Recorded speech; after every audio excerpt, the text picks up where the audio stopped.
Breaking news out of the region this hour as one of the strongest storms to ever make landfall in recorded history has hit the Philippines.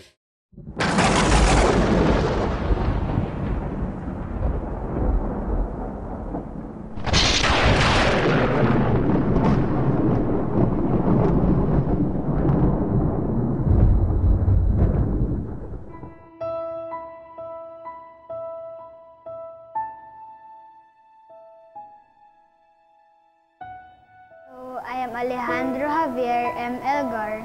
My nickname is Ali. And I am from 6 Pinaglabanan. My full name is Ferdinand Inigo C. Varaya III. My nickname is Igo.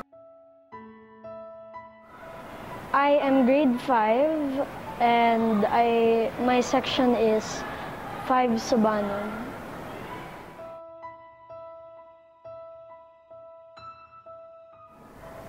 I actually expected in seeing like the place was already fixed up or a little bit better.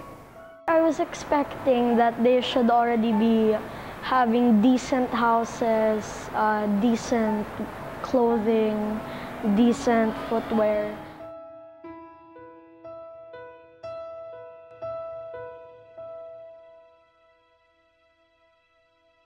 There were also people in the airport. They were greeting us with a big smile. And I was really shocked because, you know, Yolanda affected them and it looked like nothing happened. While the plane was landing, I saw a couple of tents that were really broken. And then on our way to Leyte,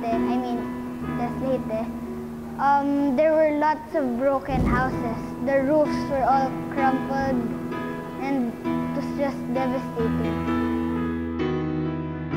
I actually talked to one person, and while we were talking, she was starting to tear up a little bit because she said that her village or the houses that they were living on, they were still broken and it was still in repairing.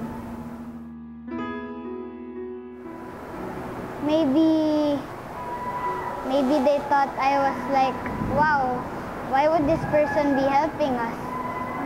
So maybe they were like really inspired that also other people can help.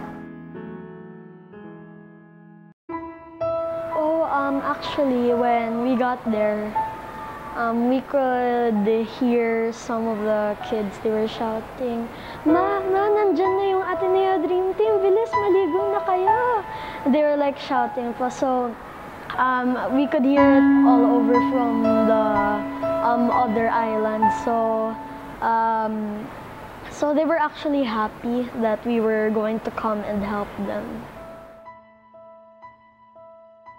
The tugban was when they first meet you, they're kind of shy because not many people visit their place because, like I said earlier, their place is isolated.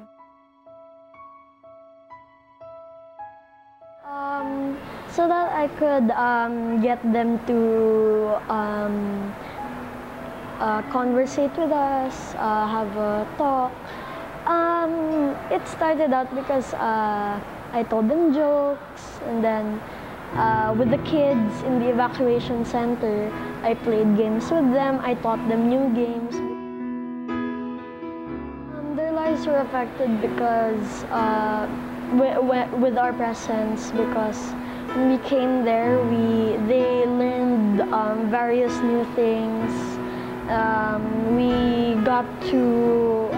We actually made them overcome their fear of being shy, and so. The important lesson, at least, is that to never give up. I saw the people there, and just they were hardworking. They weren't giving up. They were resilient. They were persevering, and that really inspired me. That progress doesn't come from the malls we have today or the shopping centers, the parks, and the pools. It comes from God's amazing creation, power, will, and magnificence.